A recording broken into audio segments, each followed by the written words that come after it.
안녕하십니까. 암호화폐 정보를 전달해드리는 닥터 비트맨입니다. 네, 일요일도 슬슬 마무리가 되고 있습니다. 시간 참 빠른 것 같다 생각이 드는데요. 네, 오늘 하루도 남은 시간 마무리 잘 하시길 바라면서 일요일의 마무리는 어떠한 소식들이 반겨주게 될지 보도록 하겠습니다. 네, 최근 세계적인 증시의 폭락과 더불어서 암호화폐 시장에도 좋지 않은 바람이 불었었죠. 네, 그래서 그런가요? 우리나라의 대표적인 암호화폐 두 거래소가 있습니다. 바로 빗썸과 이제 업비트죠. 네, 빗썸과 업비트 제목에서도 보시다시피 매출이 큰 폭으로 줄었다고 합니다. 네, 그와 더불어서 빗썸의 경우 국세청에서 세금 폭탄을 맞았죠. 네, 업비트의 경우도 해킹 문제도 있었는데, 네, 이런 복합적인 성격의 문제로 인해 운영에 어려움을 겪고 있다고 합니다. 네, 내용 한번 보도록 하겠습니다.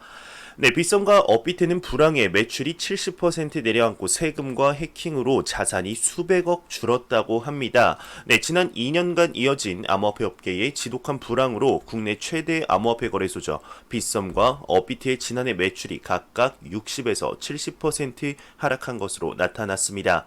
네, 빗썸 코리아는 지난해 1,447억 원의 기록을 했는데 2018년 3,916억 원 대비 63%가 줄어든 수치라고 합니다. 네, 감사 보고서에 따르게 되면 빗썸 코리아의 지난해 말 국세청에 803억 원 가량의 소득세를 납부한 것이 반영된 수치라고 하는데요. 네, 카카오가 19일 공개한 감사 보고서에 따르면 업비트의 운영사 두나무 또한 매출이 대폭 줄었다고 합니다. 네, 지난해 2019년 두나무 매출액은 1,402억으로 2018년 1,795억에서 70%가 줄은 셈이죠. 네, 그리고 이제 두나무의 매출액 감소와 함께 유동 자산 또한 줄었다고 하는데, 네, 이러한 감소는 지난해 11월 업비트 해킹으로 탈취된 약 580억 원 어치의 손실을 반영한 것으로 보인다고 합니다. 네, 유동자산의 경우 현금, 그리고 미수금, 예금, 유가증권, 그리고 상품 등 1년 이내에 환급이나 전매할 수 있는 자산을 이야기하게 되는데요. 네, 이처럼 현재 우리나라의 대표적인 두 암호화폐 거래소의 매출 감소를 보았습니다. 네, 암호화폐 시장이 그리 좋은 상황은 아니다라는 단적으로 보여주는 예가 아닐까 생각이 드는데, 네, 이번 암호화폐 시장의 폭락으로 인해 가장 많이 언급되던 것이 이제 비트코인이 안전자산이냐 아니냐 하는 말들이 굉장히 많았죠. 네, 새로운 디지털 골드로서 위험회피 수단으로서 자리를 잡아가던 중 미 증시의 폭락과 더불어 비트코인 시장 또한 무너지면서 비트코인은 안전자산이 아니다, 새로운 골드가 아니다 하는 말들이 굉장히 많았었습니다. 네, 이에 관해서 비트코인의 이번 하락은 사람들이 현금을 가지고 있기 위해서 기존의 안전자산이었던 금과 채권도 하락을 했다. 비트코인도 마찬가지다. 이번 하락으로 안전자산이 아니다 하는 건 의미가 없다라는 쪽과 비트코인이 하락했네. 이제 주식보다 더 큰 폭의 하락을 했다. 안전자산, 비트코인이 안전자산이라는 말은 말도 안 되는 소리다. 라는 쪽으로 의견이 양립되었었습니다. 네, 이에 관한 내용입니다. 바이낸스의 CEO가 비트코인이 안전자산인가에 대한 견해를 밝혔다고 하는데 내용 한번 보도록 하겠습니다. 네, 바이낸스 CEO는 비트코인은 안전자산인가에 대한 견해를 밝혔는데요. 세계 시장은 타이타닉이고 비트코인은 튜브다, 이렇게 견해를 밝혔습니다. 네, 세계 1위 암호화폐 거래소이죠. 바이낸스 CEO 장펑자오는 궁극적인 질문 비트코인은 안전자산인가라는 제목으로 Q&A 형태로 비트코인과 암호화폐에 대한 자신의 견해를 블로그를 통해 알렸다고 합니다. 네, 이번 비트코인이 가격이 이제 폭락한 이유에 대해서는 현재 금융 시스템의 문제점에 이르기까지 완전히 개인적인 의견이라고 전제한 뒤 솔직한 마음을 표현했다고 하는데, 네, 일단 CZ의 경우는 글로벌 시장이 폭락하는 와중에도 법정 화폐와 달리 총량이 제한된 암호화폐에 대해서는 전혀 걱정하지 않는다, 이렇게 주장했습니다. 네, 하지만 비트코인이 피난처인지 아닌지 판단하기보다 현실 세계가 어떤지에 대해 보다 깊은 관점을 가질 필요가 있다며 세계 시장은 타이타닉 코이고 비트코인은 튜브다 예를 들었는데, 네, 아주 정확하게 표현한 것 같습니다. 튜브가 갖고 있는 기본적인 기능은 상실되지 않았더라도 가라앉는 타이타닉호에 연결된다면 일개 튜브가 어떻게 타이타닉호의 침몰을 감당할 수 있을까요? 하지만 시간이 지난다면 다시금 수면 위로 떠오르겠죠.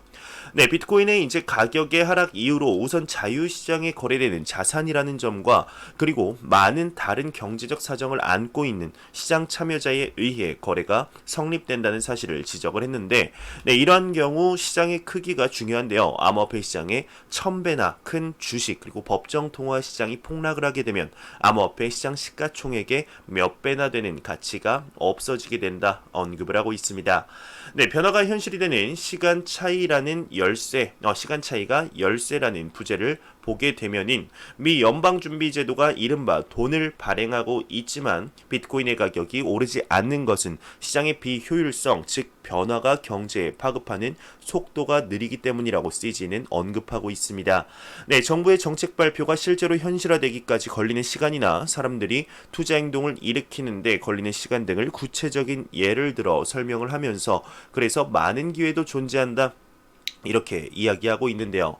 네, CG는 기본적으로 현재의 금융 시스템은 망가져 있고 비트코인이 그것을 고치게 될 것이라고 주장하는데 이러한 망가진 시스템을 수정할 수 있는 것이 비트코인이나 암호화폐라는 신념이야말로 CG가 암호화폐가 항상 강세인 이유라고 말하고 있네요.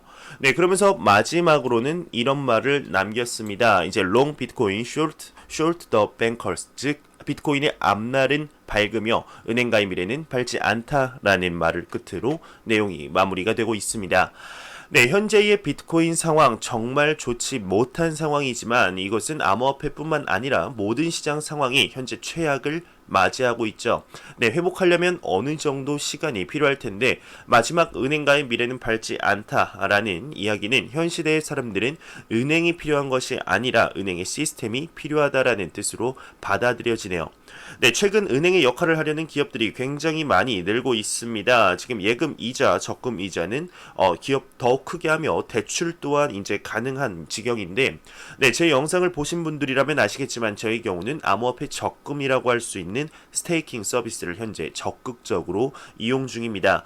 네, 제가 지난번에 XRP, 리플 XRP 2만 개의 일주일 스테이킹 보상수를 밝혔었는데요. 네, 여기 보시게 되면은 지금 사진에서 보시듯이 9.8개의 XRP 9.8 여기 토탈 어닝을 보시게 되면 됩니다. 네, 9.8개의 XRP를 얻었습니다. 2주가 지난 지금은 과연 얼마의 보상을 얻었을까요? 네, 일단 이 스테이킹 서비스에 대해서 간단하게 설명드리면 저는 암호화폐 거래소와 지갑을 지원하는 크립토닷컴이라는 앱을 사용합니다. 네, 다운로드 방법은 설명란에 기재된 링크를 통해서 바로 다운받으실 수가 있는데요. 네, 실명 인증 후 크립토언이라는 곳에 들어가시면 네, 이렇게 스테이킹할 암호화폐를 고르실 수가 있습니다. 여기서 이제 위에서 5번째 리플 XRP를 클릭하시면 되는데요. 네, 클릭을 하시게 되면은 위에서부터 이제 플렉시블 그리고 1month term 그리고 3month term 이렇게 이용이 가능합니다. 플렉시블은 1%의 1month term은 이제 2%의 3month term은 3%의 이자를 받을 수가 있는데 네, 저는 XRP의 경우 중장기 홀딩을 할 생각이기 때문에 뭐 가격이 올라도 그리고 하락을 해도 딱히 팔 생각이 없기 때문에 가장 높은 이자를 주는 3% 주는 3month term을 이용했습니다. 네, 크립토닷컴의 크립토언 시스템이 가장 좋은 것이 이자가 달 단위로 연 단위로 들어오는 것이 아닌 매일 들어오는 것을 확인할 수 있기 때문에 좋지 않을까 생각이 드는데요. 네, 현재 XRP뿐만 아니라 가치 고정의 스테이블 코인 테더 또한 스테이킹이 가능합니다. XRP는 3month term이 이제 3%의 이자를 주죠. 근데 테더의 경우는 굉장합니다. 연 10%의 이자를 주기 때문에 현재 저도 진행 중에 있습니다. 네, 중장기 홀딩을 하는데 이러한 기능을 이용 안 한다는 게 참 안타깝지 않을까 개인적으로 생각이 드는데요. 네, 그렇다면은 2주가 지난 지금 XRP의 2만 개 스테이킹 수익은 얼마일까요? 네, 2주가 지난 지금 세 번째 토탈 어닝을 보시게 되면은 21.31개의 XRP를 얻은 것을 확인할 수가 있습니다. 저는 어차피 거래소에 넣어놓나 크립토닷컴에 크립토언에 넣어놓나 XRP를 매도할 생각이 전혀 없는 투자자 중 한 명입니다. 어차피 오래 들고 있을 거라면 이러한 이자를 받아보시면서 홀딩을 하시는 게 훨씬 이득이 아닐까 생각이 드는데요. 네, 이 크립토원 매일 이자가 들어오는 것을 확인하고 싶으신 분들은 설명란에 있는 crypto.com 링크를 통해서 다운받아 보시면 될 것 같습니다. 네, 그러면 다시 본론으로 들어가겠습니다. 마지막 소식인데요. 세계거래소 연맹에서 가상 자산 그리고 암호화폐, 암호자산에 대한 분류를 명확하게 해라 요구를 했다고 합니다. 네, 무슨 내용인지 한번 보도록 하겠습니다. 네, 세계거래소 연맹 WFE는 가상자산, 암호화폐, 암호자산 분류를 명확하게 하라 이렇게 요구를 했습니다. 네, 세계거래소 연맹은 디지털 자산 및 암호자산의 분류를 명확히 하도록 요구하는 문서를 공표했다고 하는데 네, 트위터를 통해서 언급을 했습니다. 화면에서 보시듯 세계거래소 연맹 WEF는 이렇게 트윗을 남겼습니다. 네, 서브 카테고리로서 이제 디지털 에셋이나 암호자산을 커버하는 EU 분류법을 채용하는 것에 가치가 있다고 생각하고 있다라고 기술을 해 이를 명칭의 재정의를 요구하고 있는 것이죠. 네, 현재 비트코인, 스테이블코인 등 다양한 자산이 존재하지만 글로벌적인 각각의 호칭이 통일되지는 않았습니다. 지금 한국의 경우는 가상자산이지만 일본의 경우는 암호화폐를 암호자산으로 명칭 통일을 했죠.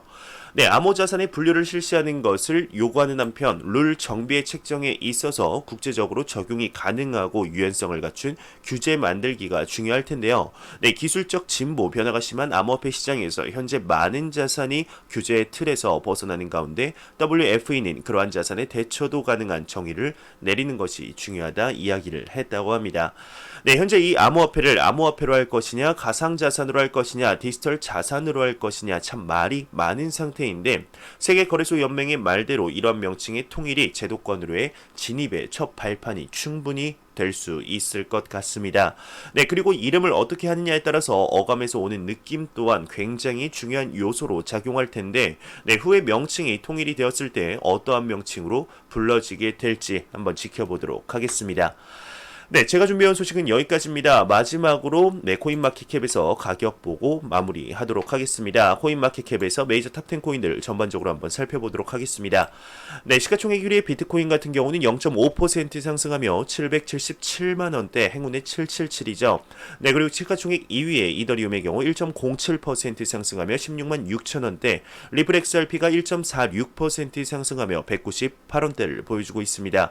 네, 비트코인 SV 같은 경우는 5.68%의 큰 폭의 상승을 보여주면서 21만원대를 유지하고 있고 네, 비트코인 더미넌스 같은 경우는 전날 대비 0.1% 하락했지만 아직까지도 매우 강력한 암호화폐의 비트코인 시가총액 점유율 64.9%를 보여주고 있습니다. 네, 제가 준비한 소식은 여기까지입니다. 영상이 도움이 되셨다면 구독과 좋아요 그리고 광고 한 편만 처음부터 끝까지 시청해 주시기 바랍니다. 이 채널은 오직 광고 수익으로 운영이 되게 됩니다.